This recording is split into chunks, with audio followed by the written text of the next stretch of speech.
السلام عليكم. السلام ورحمة الله. نعم يا ابو محمد. هلا. عبول ما عليك دين شوية اكلات؟ جيت بوقتك. عم بحسب لك صفحتك هيك صار عليك. دين ما في بطلنا. الله معك، ترى دين ممنوع. الله معك.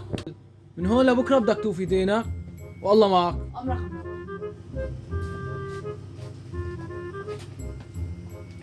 السلام عليكم. وعليكم السلام، تفضل.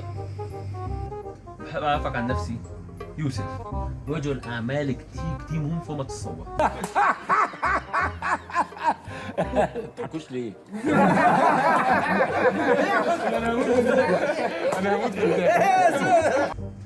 فكرت انه انزل اساعد الناس اللي بتتدين. انت بتدين مو بالله؟ للاسف بدين. ايه تمام، فانا حابب اساعد الناس اللي هتتدين عندك.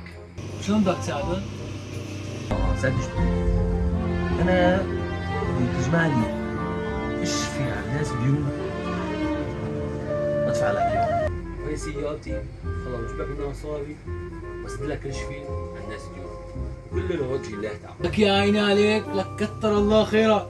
لو تعرف هذا الدفتر فيه 7 ملايين دين انت توفيهم كتر خيرك. الله اكبر عليك! ايه الحلاوه دي؟ الله يسلمك، هذا واجبنا. ماشي حسين. معلم 8 ملايين و500 ليره، مسامح بال 500 ايدك على 8 ملايين الله يرزقك. وهي الدفتر.